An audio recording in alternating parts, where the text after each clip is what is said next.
Não, por falar nisso, Mauro. Eu não ia falar, mas... No caso do Flamengo. E aí, vamos colocar já de cara o texto que você escreveu aqui no UOL sobre o Flamengo que empatou com o Ceará. Felipe Luiz vive seu pior momento como técnico de um time, de um Flamengo monotático. Gostei dessa frase, dessa expressão, monotático. Bom, empatou 1-1 ontem, o segundo tempo foi bem ruim do Flamengo. Também está pensando na quarta-feira, imaginei que estivesse pensando de um jeito mais, tudo bem, não é nossa prioridade, mas fato é que o monotático está pegando, Mauro. Ele ontem poupou o Luiz Araújo, né? Quando fala assim, controle de carga, como diria o Zé Simão, tucanar ou poupar o jogador, né? Ele falava muito isso, lembra? Claro. Então é isso, poupou o cara, controle de carga, então não joga. Mas jogou o Jorginho, jogou a Arrascaeta, jogou o Bruno Henrique, os três que não foram para a partida contra o Atlético Mineiro. Claro que ele tem, como disse o Rodrigo Marques, um SUS do Flamengo, né? Quando voltou do Mundial só tinha o Pulga com o dedo quebrado do pé. Agora tem vários jogadores machucados, jogador saindo a todo instante, mas o técnico disse na coletiva que o problema não é físico, na visão dele. Então o problema é o quê? É a tática. Assim, o Flamengo só joga de uma maneira. E o futebol, ele exige... Eu concordei com ele outro dia, quando ele falou, perguntado numa coletiva, se ele jogaria retrancado, que é tradução, linhas baixas, né? Você não é retranca, né? Todo mundo fechadinho lá atrás, ele falou, de jeito nenhum. Concordo. Com o elenco que ele tem, não tem que jogar assim. Não significa... não alternar a forma de jogar. Você não precisa jogar todo trancado, retrancado, todo mundo atrás da linha da bola. Você pode fazer 1-0 do Ceará, você pode em algum momento trazer o Ceará para o teu campo, jogar em transição em velocidade, conseguir encontrar mais espaços, finalizar mais. O Flamengo não faz. Ele joga da mesma maneira sempre. É previsível, o adversário sabe o que vai acontecer, sabe como vai se comportar, sabe como vai jogar quando fizer 1-0, se fizer 1-0, e ele não está encontrando soluções. O time fere muito pouco o adversário, finaliza muito pouco no alvo. Os goleiros adversários não estão trabalhando. Vou pegar um exemplo. O Everson, no jogo agora na quinta-feira, não fez tantas defesas. Aí você pega o último jogo do Everson do Maracanã. Foi um 0-0 do Brasileiro no ano passado, que o Davi Luiz perdeu até um pênalti. E depois que o Flamengo tinha vencido a Copa do Brasil. O Everson fez, no mínimo, uma dúzia de defesas. Várias. Era o mesmo técnico. Jogadores, em sua maioria, eram os mesmos jogadores. Agora tem até novos atletas. Então, assim, o time joga da mesma forma, ele não está conseguindo, ou não está tentando diversificar a forma de jogar. E isso não está funcionando. Você vê, o Flamengo depende muito dos bola parada dos zagueiros. O gol de ontem. Foi uma jogada bonita. Quem dá essa bola? Léo Ortiz. Só sai dos pés dele do Léo Pereira. É jogadas de ataque. Não tem quem fabrica jogadas. O Arrascaeta fazendo gol, artilheiro, tem 10 gols dos 31 do Flamengo no campeonato. O Plata fez um bom primeiro tempo. Foi um primeiro tempo até bem ok.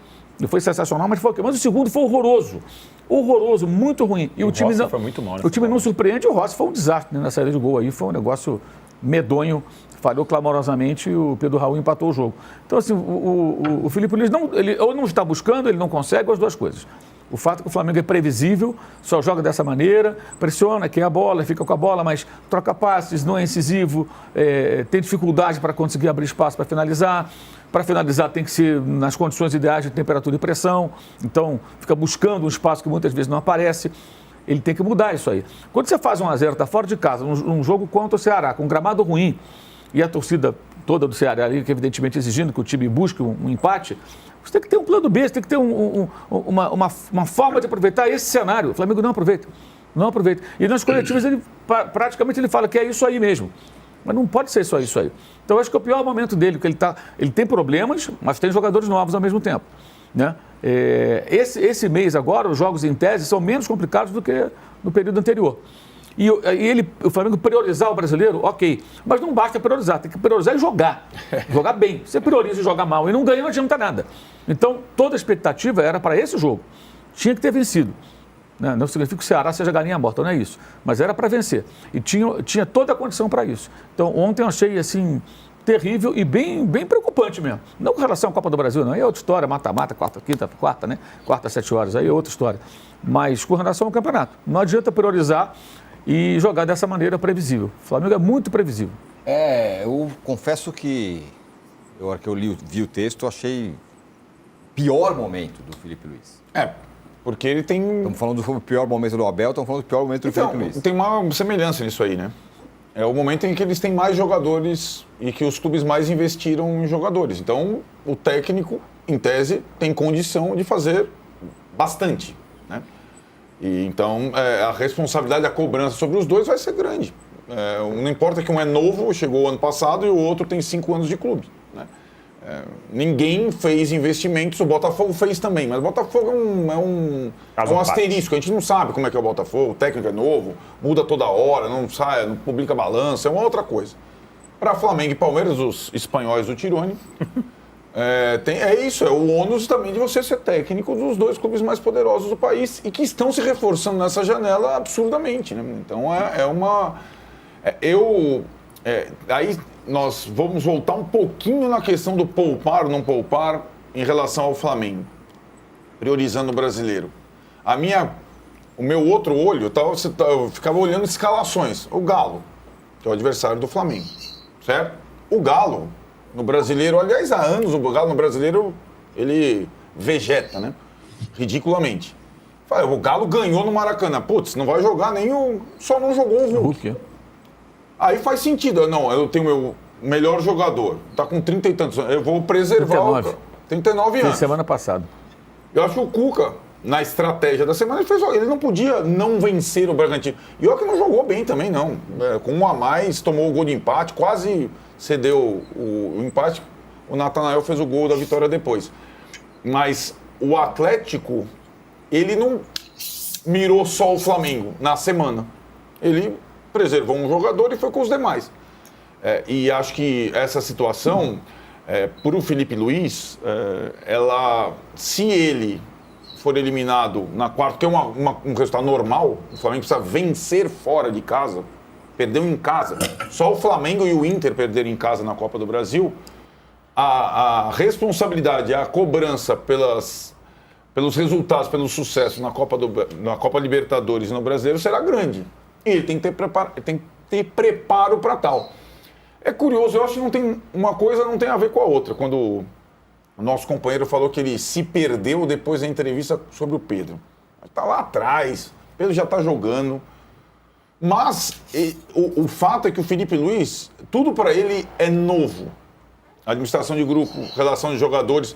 Quando o Mauro falou aqui, há algumas semanas, no negócio de não tirar as chuteiras, né? Ainda não tirou as chuteiras, significa que ele é um técnico muito recente, né? E para tomar as decisões, para ter o repertório, ele tem uma ideia de jogo que parece interessante, mas ele vai ter que aumentar o repertório dele ainda mais agora com tanto jogador de qualidade nas mãos. Trajano. Só uma dúvida aqui, aproveitando do Flamengo, da análise do mercado e tal. Ia falar para o Mauro, eu fiquei olhando e ontem eu vi a coletiva do Felipe Luiz, ele falou que ainda não vê o momento de colocar os 2 jovens zagueiros. Nesse monte de dinheiro que o Flamengo está gastando, não poderia trazer um zagueiro? Porque o Danilo a gente sabe que já mostrou que são 6 meses se machucando. Acho que os 2 times estão sofrendo. Tem o Léo Pereira e o Léo Ortiz, tá jogando todos os jogos. E aí você tem os 2 jovens que ele não confia. Então me parece que deveria ir no mercado para buscar um zagueiro, não sei se... Isso é muito discutido, mas eu acho que antes de tudo, ele tem um chefe hoje que é o Zé Boto, que é o diretor executivo com viés técnico, né? Eu acho que ele deveria perguntar 2 coisas. Felipe Luiz, por que o time é monotático? É o Boto que tem que perguntar. E a outra, por que você não usa os garotos? O João Vitor nem foi para a Copinha porque ficou treinando dele. Não, esse aqui é a joia. Por que não joga? Aí o Cleiton está lá há 500 não joga. E tem o Iago também, que está sempre na seleção. Capitão da seleção sub-20 há um tempo, não joga. Jogava junto com o menino lá, o Vitor Reis. Foram os dois zagueiros da seleção sub-20 várias vezes. Um foi vendido por uma fortuna para a Inglaterra, o outro não joga. Mas tem que questionar, por que eles não jogam? Será que não é porque esses caras viraram figuras muito importantes? Ele disse ontem que na minha primeira linha é um negócio muito sério, tudo bem. Isso. O Aldair um dia jogou. O Aldair jogou, o Moser jogou, o Figueiredo jogou, vários outros zagueiros que o Flamengo revelou. Então, por que não joga? Qual o problema? Eu acho que é porque, pensando a longo prazo, a gente está agora no meio de agosto, a janela fecha dia 2 de setembro. Se você não contratar agora, você vai jogar com esse time até o final do ano. Então, assim, ou você faz uma avaliação agora e define, preciso de um zagueiro para poder revezar com o Danilo, o Léo Ortiz e o Léo Pereira, ou vai ficar sem. Então, sabe o que acontece, Danilo? Eu acho que essa situação para alguns clubes tem ainda um período grande de janela. Tem muito clube analisando se ele vai avançar numa frente. Se você reparar, o Atlético Mineiro, adversário do Flamengo, esse caos, deve, não sei o quê, o jogador faz greve, não vai... Começou a contratar todo mundo, né? Agora, sim. Renier agora vai o próximo. Já estreou o Biel ontem, né? Alexander já jogou ontem. Vai vendo... O Galo já... Esses 3 jogadores são jogadores caros, jovens e bons. eu acho que a perspectiva do Galo em possivelmente passar pelo Flamengo e tendo passado nos pênaltis na Sul-Americana, o Galo, eu vou e depois eu vou ver. Tipo o Corinthians ano passado. Eu vou, depois eu vou ver. Né? Então, e acho que talvez para Palmeiras e Flamengo isso fique no planejamento.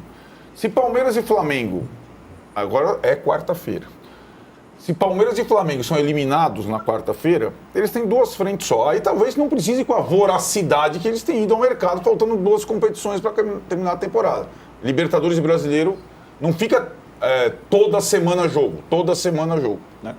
E o Atlético adversário do Flamengo já passou na Sul-Americana e está vendo a perspectiva de talvez de passar na Copa do Brasil e foi por tudo ou nada, depois a gente vê como a gente vai pagar.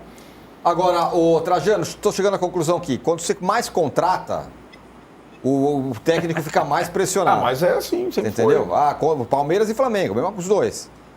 E nessa o Cruzeirão tá lá, voltou o intruso. Não, mas o Cruzeiro gastou também. Gastou também. Né? É verdade. Parece até que o Cruzeiro não contratou ninguém. Contratou muita gente.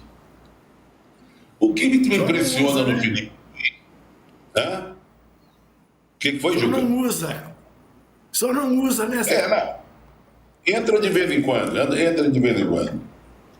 Não, o que me impressiona agora do Felipe Luiz, que quando ele começou, ele foi cercado de uma aura assim de podia ser técnico da seleção brasileira, que ia dar tudo certo, enfim, surgiu o maior técnico dos últimos tempos no futebol brasileiro. Ele foi bem, mas eu noto ele hoje, depois de alguns meses, de algum tempo, nas coletivas, ele meio amuado, essa última coletiva dele, meio amuado, meio entristecido. Daqui a pouco ele vai ter de cabelo branco, aquela cabeleira vai ter o rabo de cavalo branco, você entendeu? Me parece que está acontecendo uma coisa estranha. Ele não está demonstrando nas coletivas um ar de felicidade, um ar de contentamento. Ele está sempre se explicando agora. As últimas vezes, como o time não vem jogando bem, ele sempre tenta se explicar. Não, porque não sei o quê, papai, essa linha baixa, não sei o quê, os reforços, tem que jogar. Tá estranho, muito estranho. Agora, essa história de contratar não dá certo, o âncora, cada um é cada um. Sabe, é você saber aproveitar, encaixar onde você precisa. Por exemplo, Samuel Lino no primeiro jogo entrou, arrebentou a boca do balão, não arrebentou? Agora, o que aconteceu?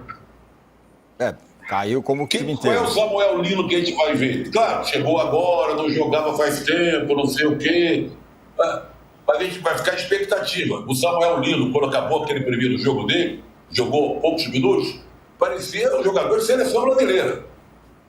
Agora, cria uma expectativa. Será que ele vai produzir? Pode produzir mais? Talvez sim, talvez não. Olha, quem tem dinheiro, rico ri à toa. E às vezes ri mal. Né? É o caso do Flamengo e do Palmeiras, que contrataram alguns jogadores. Por exemplo, vamos fazer um balanço agora para trás. O Cebolinha. Cadê o Cebolinha? Agora tá machucado, né, de novo. Cadê o Misael? Né? Então tem o Julinho. Sabe, é meio complicado o negócio. Agora, Então, você gasta dinheiro e às vezes o que não precisa. Ainda bem que você fala aí. Quando eu falo isso, os caras não entendem.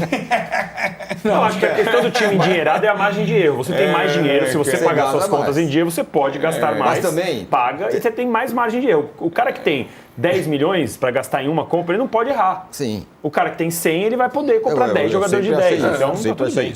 Agora, tem um ponto para a gente fechar e mudar de assunto, Mauro. também é uma loucura, né? Tipo, o Samuel Lino jogou 30 minutos. Agora é o Pelé. Calma, o cara acabou de Aí, chegar. agora não jogou nada. Esse Saúl aí não serve de Gastou, nada. exato. Jogou 15 Mas minutos. isso aí dá assunto para maluco de rede social, né? Mas não é Isso aí assim, tem, mas maluco de Não, rede social galera- tem que ignorar, né? A Não dá pra galera ficar dando gosta assunto mais pra do maluco de rede mercado social. do que o cara jogando. Exato. Essa é a Time discussão. campeão ou contratação? Quero contratação. Isso, o cara quer Isso, pessoal, contratação tem e que quanto mais esquecer. caro for Ontem eu melhor. estava vendo a sua live e tinha precisamos contratar no Flamengo. Mas Como assim? chega, né? Pelo amor de Deus. Fala, Júnior. Fala, Trajano. A verdade verdadeira é a seguinte: não é a contratação o problema do Flamengo, é a venda. A falta que o Gerson faz é tremenda. Tem isso, o Gerson e o Wesley fazem muita, Não, muita, assim, muita ele teve falta. 2 baixas, perdeu o lado direito todo. Isso, Isso é óbvio, é evidente. O Então, Wesley assim, era muito importante. são- Mas são- os caras são- comemoram o saldo na contratação. Então sai o Gerson, o Wesley não, mas, assim, nós mas estamos agora- com mais 850. Mas eram vendas inevitáveis. Não dá para vender o Wesley por 30 milhões de euros que ele pode chegar e a segurar, multa do Gerson? e segurar um jogador que não queria quer ficar. ficar com o pai dele ficar falando pelos cotovelos, não tem como. Não. E os caras pagaram a multa, levou, tchau, um abraço. Leva um tempo para ajustar. A questão que eu acho ele não consegue apresentar alternativas de jogo. Não é questão individual do Lino, do Zé, o Mané, o Pedro. É como o time joga. É previsível e o técnico tem que dar diversidade de jogo a uma equipe de futebol. Não existe. Isso não há. Isso é problema do técnico. É dele o problema. Ponto. Perfeito.